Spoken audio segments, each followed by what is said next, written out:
what's up, guys? I'm Corporal Church with the Operation Defender YouTube channel and / Discord. Thanks. In case you missed my introductory video, I'm Corporal Church.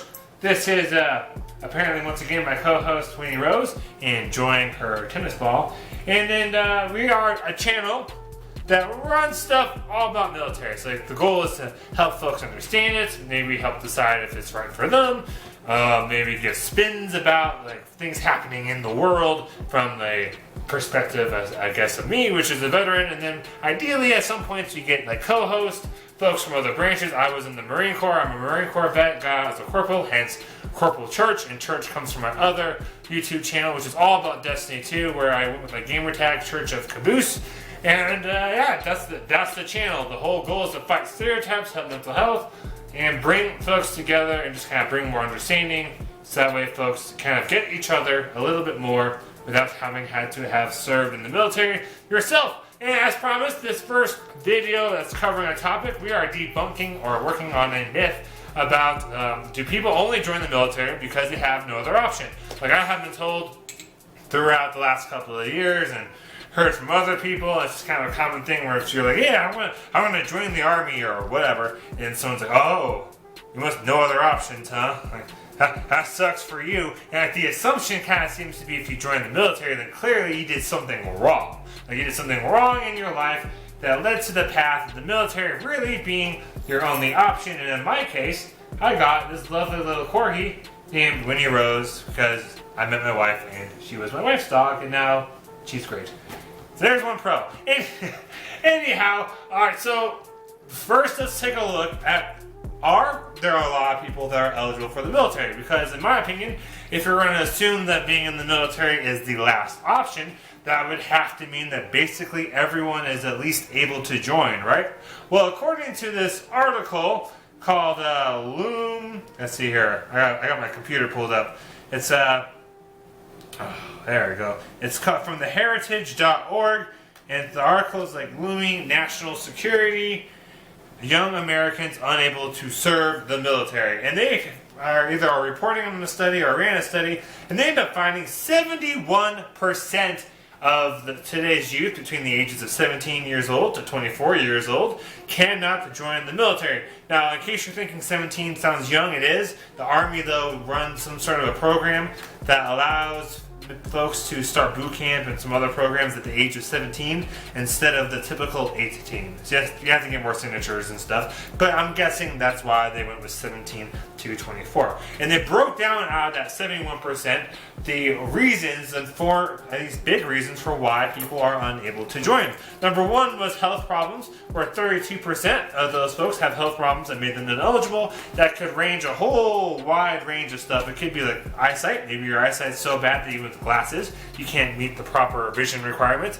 If you need dialysis because you have liver or kidney issues, or not liver, kidney issues, then I suppose that would be you definitely can't join for that. And then I would imagine it would include things like autism and Down syndrome. I do know the Army, not that long ago, I think it was end of 2019, had some issue where they recruited a young man who had autism or Down syndrome, not sure which, and he also had a lame arm, and the range of motion was limited and can't do push-ups, that kind of thing. And that whole recruiting staff got fired or relocated, something. And so there's some options for why health problems could be a reason you can't join. And unfortunately, health problems aren't necessarily in your control. So if you can't join because of health problems, I feel bad. I know a couple of people that wanted to join, but they can't because they need dialysis, or they have, there's all kinds of reasons for why you can't join because of health problems. The number two was physical fitness. 27% of those who can't join cannot join or are ineligible because of physical fitness. Good news is, like a car, you take your body into the gym, you can fix yourself. You can make yourself better and improve yourself. I'm guessing out of physical fitness, probably the height and weight standard would be the biggest disqualifier, because you have, for how tall you are, you have a number of pounds you're not allowed to weigh over. So I'm 6'3", 75 inches, and the Marines say that if I was to go back in, which I'm trying to do as an officer, I cannot weigh over 220 pounds, and if I do, I have to pass a tape test where they put measuring tape around your neck and your waist, and the numbers and math comes out to being 18% or less body fat, then you're okay. So those are your two options as far as height and weight standards go. Then there's the whole deal of, can you run fast enough? Can you do enough pull-ups or push-ups? Can you do enough sit-ups or crunches? That kind of thing. I do have a link down below, so that way if you're interested in seeing what the other branches have to do, for whether it's for your own benefit or just for giggles, you can totally do that. Marines, to graduate boot camp, you have to do a 3-mile run, you have to do up to 23 pull-ups, and you have to do up to 115 crunches, and the crunches are timed within 2 minutes. Pull-ups are as long as you don't drop off the bar or break some other rule, and then the run you have to do faster than 27 minutes and like 57 seconds, which is really slow, so most people don't have to worry about that. The third factor that keeps folks out of the military is education, and this one surprises me. This article didn't really say much about the ASVAB, but it talked about folks not having a high school diploma or a GED. So like, those are two things that are kind of on yourself. Like, you do have to get a high enough score on the ASVAB in order to join, but depending upon your job, you can get a waiver for that. So the ASVAB is not as set in stone. You definitely have to have a high school diploma or a GED, which is on you as the individual to do things like go to class, maybe study a little bit, because when I was in high school, at least, granted it's been a little while, but I do work in a school district, you graduate by basically just showing up and trying, right? Let me know down below if you're wrong, and I totally get there are some extreme circumstances with folks depending upon their families. Like, some families, their kids have to work and do all kinds of other stuff. So I do not want to make people think, oh, well, the good old corporal church here is coming from a place of privilege. I'm sure I am, at least a little bit.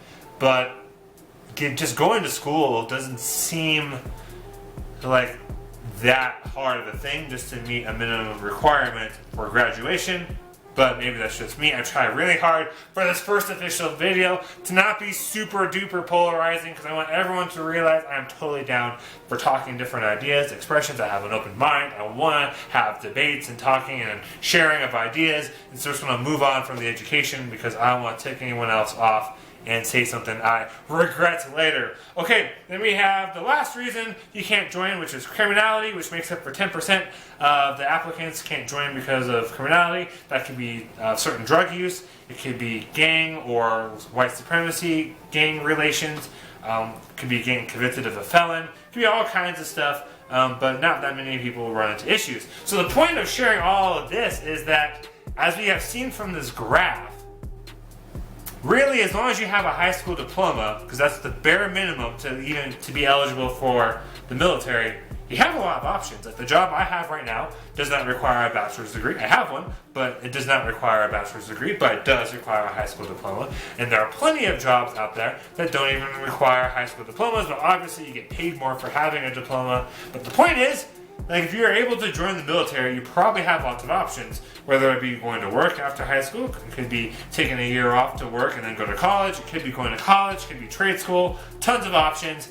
And so to say that just because you are joining the military, oh, you must be your only option, huh, is not necessarily at all accurate. No, why do folks join the military? Well, most Marines will say they joined the Marine Corps because they wanted to be a Marine. You know, I guess, hoorah.